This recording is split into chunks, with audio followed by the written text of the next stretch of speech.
everybody, welcome to Crafter's Story. It's Celeste here. Lately I've been making a lot of these little books, and I will put the link for the tutorial of this little book in the description below, so you can go and have a look at that. Dirt easy, guys. You can make 2 at a time, but I won't get into that because that's in another video. But you know, once I've made the book, I want to put something on it. Sometimes it's enough, like this beautiful cover here, but maybe if I was presenting this as the front cover, it's a little dull, right? Not super interesting. So I want to kind of put something on here. And that's where some of the others that I've made that you'll see in the other video, I've actually given those away, so I don't have them as examples to show you anymore. But I do have another idea, and I paint a lot, I craft a lot, I mess a lot, like a lot. And so I do a fair amount of cleanup, and I love using this particular wipe just because it's got a little bit of soapiness in it. And when I'm not done with this one, but I really wanted to show you this craft and I didn't want to wait to finish. So I'm just gonna pull, hopefully it's just stuck on with glue, so I should be able to just pull it off. But I suppose before I do that, I should show you, oh wait, it's coming. There, it's coming. So I can just pull it when I'm done with, you know, when I've used up all the wipes in here. I'll have to put this in a little container now to keep the moisture in, but that's okay.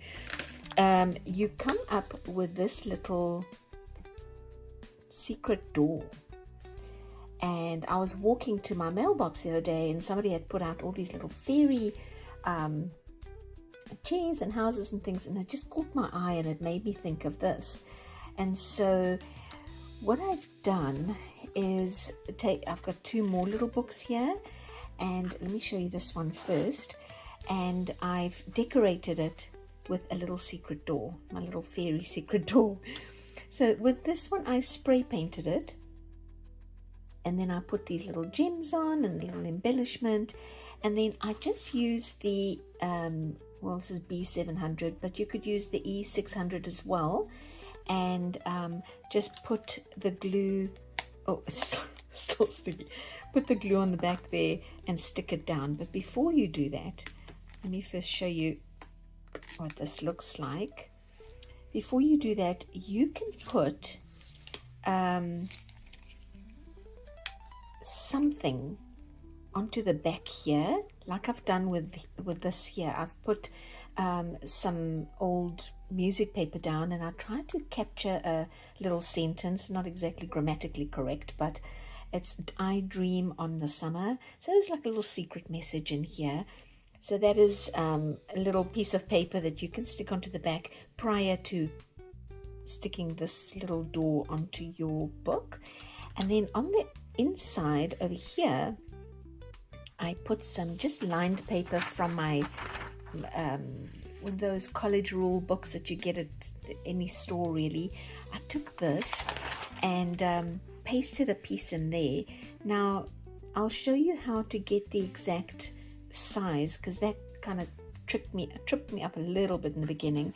But let me show you the 2 examples. So here's my first one with a music note and a little bit of writing space. You can put a little secret message in here, especially if it's a gift for somebody. You can put a secret little message for them in there, and then still clips nice, clips closed, and it doesn't open. It's a fairly sturdy clip. You can hear it click, right? So that was nice. I like that. And then this one, I didn't spray paint. I glued on a little piece of paper onto the front, and then I used my folk art copper metallic paint. Well, actually I used the dollar store rich art metallic acrylic. I used this one first, and just ran a line, sort of messy line around the edge, and then waited for it to dry, and then put my bronze over the top of it, so that this little key kind of fit a little better, more of a vintage look, right? And so on the inside of this one, I left it white because I don't know, I think I can still use a paint marker and change it. But look at that gorgeous little picture. It's like she's hiding in her only little hidey spot so she can read in private, right? And also a little bit of lined paper over here, so you can put a message. So, and also just, and like I said, I suppose I could use maybe like a Uni Posca paint pen, maybe run a gold along the edge here. I kind of like the white, and I don't know why, so I've left it white for now until I decide later. But I just like that she's kind of hiding in a little hidey hole so she can read in private.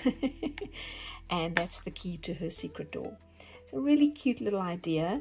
Let me show you what I meant about getting this shape here, because it's a little bit of a exact shape. So I'm just going to put the paper, and just take my finger and just run it along the edge.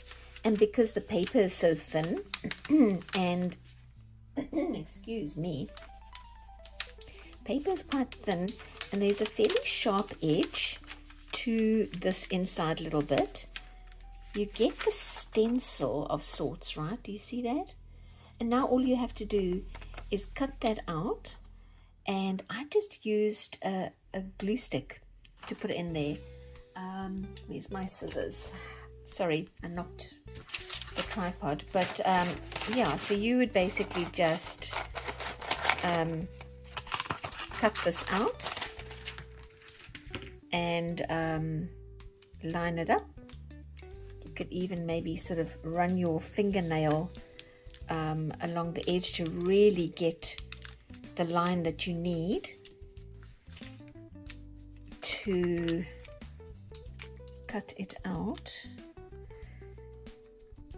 Let's see if I can jump down there a little bit. Okay, like that. So I'm really just, you could probably also use a sharp tool, back of a butter knife, anything like that that's got a nice sharp edge. And there's your stencil. You're just going to cut that out. Oh, I just see I suppose here's something I just did that maybe is a good thing I made the mistake. But do you see how skew my lines are? Look how skew that line is. So I suppose I was doing this in a bit of a hurry. But yeah, just I suppose make sure your lines are not skew. So when you're doing this, let's try that again. Let's take another piece off. Make it a little smaller.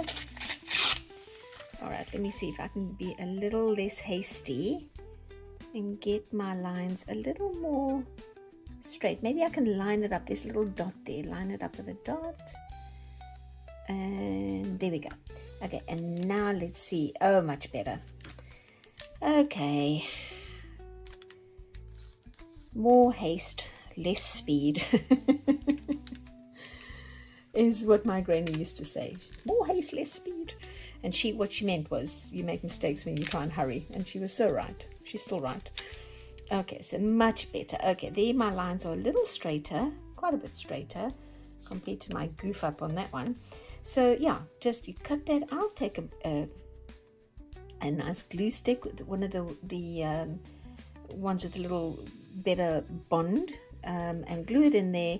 And of course, before you glue in your paper, you may want to color this, either spray paint it or paint it with a paint that's good with plastic, or just leave it white. Sometimes it's fine with me also. And I also wondered if you were to stick a piece of paper here and maybe even have some lace coming out the ends. Just ideas to think about. And then this one would then go on the front, I think probably the side front of this little book. And then of course you also want to put something on the front here. So just an idea, guys, for a plastic upcycle. Otherwise this is going to go in the trash, and I would rather have it on a cute little book that I can gift to someone or use myself than have it in the trash. All right, well, I hope it's something that I was able to give you a hint about how to upcycle. and I will see you next time. Thanks for stopping by. Bye.